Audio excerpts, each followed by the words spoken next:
Hi everybody, Rhonda and Jack Pockins. We're back again with Guinea Pig Storytime for the much awaited conclusion of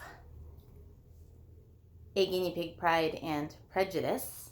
We finished last week volume 1, which ended with Elizabeth Bennet refusing Mr. Collins' proposal of marriage.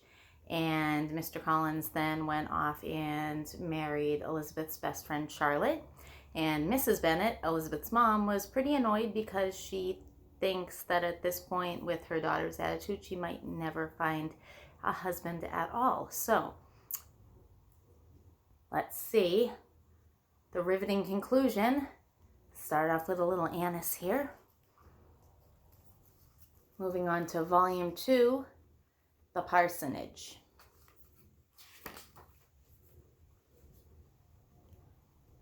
But all was quickly forgiven, and Elizabeth soon visited the new Mr. and Mrs. Collins at their parsonage home in Kent, where they were entertained by Lady Catherine de Bourgh. Lady Catherine's manner of receiving them was not such as to make her visitors forget their inferior rank. The party did not supply much conversation. Lady Catherine?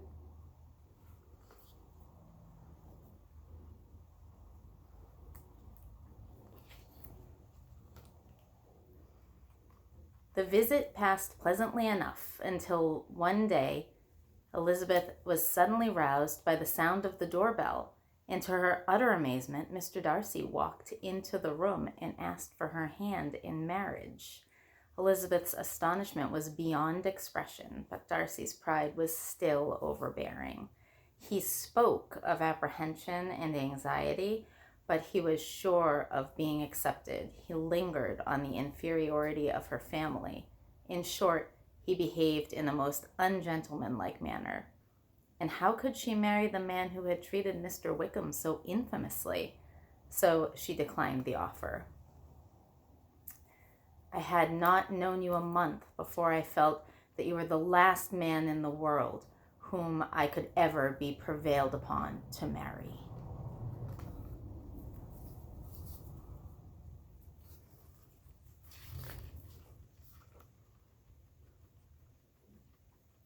But then Mr. Darcy wrote her a long letter relating the truth about Wickham's wanton profligacy and his elopement with the 15-year-old Georgiana Darcy, Mr. Darcy's own sister, which Darcy had only thwarted at the very last moment. Mr. Wickham, a gamester.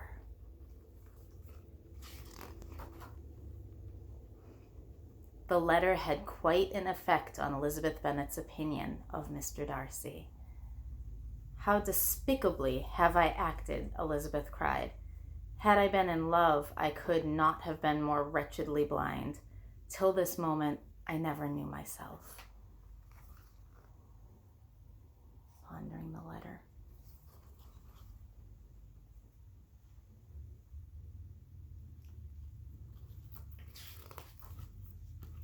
Which brings us to volume 3, Pemberley.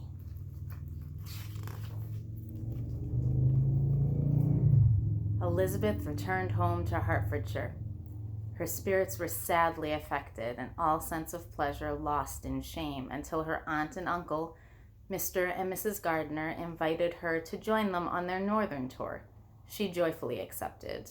The party arrived in Derbyshire, and as Mr. Darcy was away in town, Mrs. Gardiner decided they should visit his estate at Pemberley.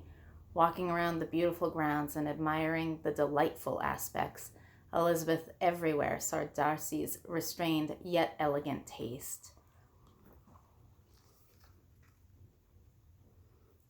At that moment, she felt that to be the mistress of Pemberley might be something.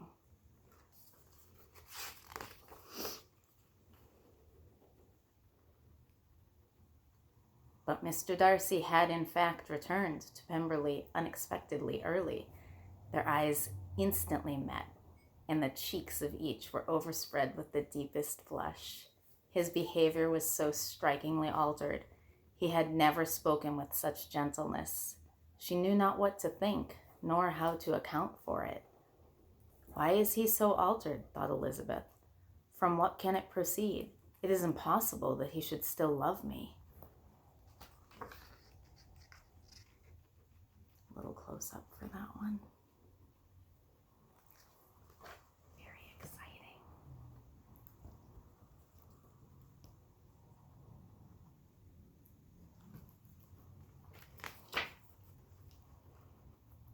But her astonishment at Darcy's unaffected cordiality was rudely interrupted by a letter from Jane containing news of the most shocking kind.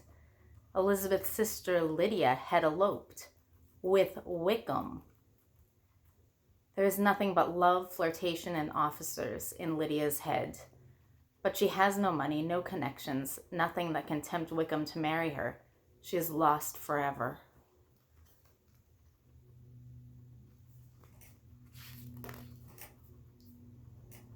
Gosh, you were eating fast today, huh? Elizabeth returned to Longbourn immediately and waited for further news of her sister's predicament. Through her aunt, she discovered that Mr. Darcy had hunted Wickham down in London and induced him to marry Lydia. Darcy had also paid off Wickham's gambling debts and bought him a commission in a new regiment quartered in faraway Newcastle. Elizabeth was stunned to learn of the plans he had taken, but her heart did whisper that he had done it for her. A few weeks later, Darcy visited the Bennets at Longbourn with his friend Mr. Bingley, who had finally proposed to Jane. "Good gracious," cried Mrs. Bennet, "if that disagreeable Mr. Darcy is not coming here again with our dear Bingley."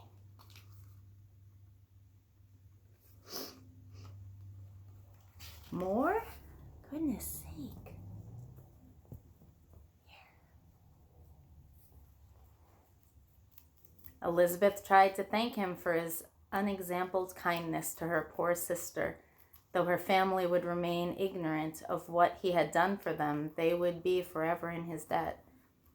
"Your family owe me nothing," Darcy said. "Much as I respect them, I believe I thought only of you." They walked on, without knowing in what direction. There was too much to be thought and felt and said for any attention to other objects.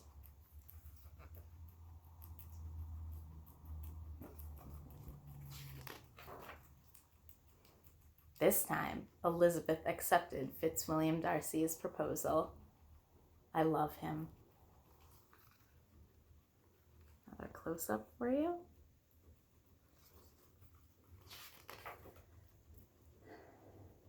And thus it was that she sat down to write her aunt, Mrs. Gardiner. "I am the happiest creature in the world. Mr. Darcy sends you all the love in the world that he can spare from me. You are all to come to Pemberley at Christmas. Yours, Elizabeth Darcy." The end. We do have one little note here at the end that Jack and I wanted to share, but not before I give him a dandelion grain, a rare spring treat for piggies. It says, "Small pets are abandoned every day, but the lucky ones," right, Jack, "end up in rescue centers where they can be looked after and rehomed. You may not know it, but some of these centers are devoted entirely to guinea pigs. They work with welfare organizations to give first-class advice and information, as well as finding loving new owners for the animals they look after. So, if you've fallen a little bit in love with guinea pigs, as well as with Mr. Darcy, perhaps think of supporting your local rescue." A Guinea Pig, Pride and Prejudice. All right, guys, we will be back in a few days.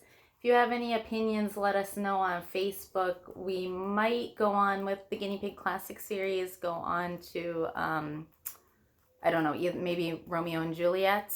But if you'd rather something else, Jack has, as I've said before, a huge library of guinea pig books for the younger audience and the older audience alike. So if you have any opinions, just let us know on Facebook, and we will be back in a few days with that reading.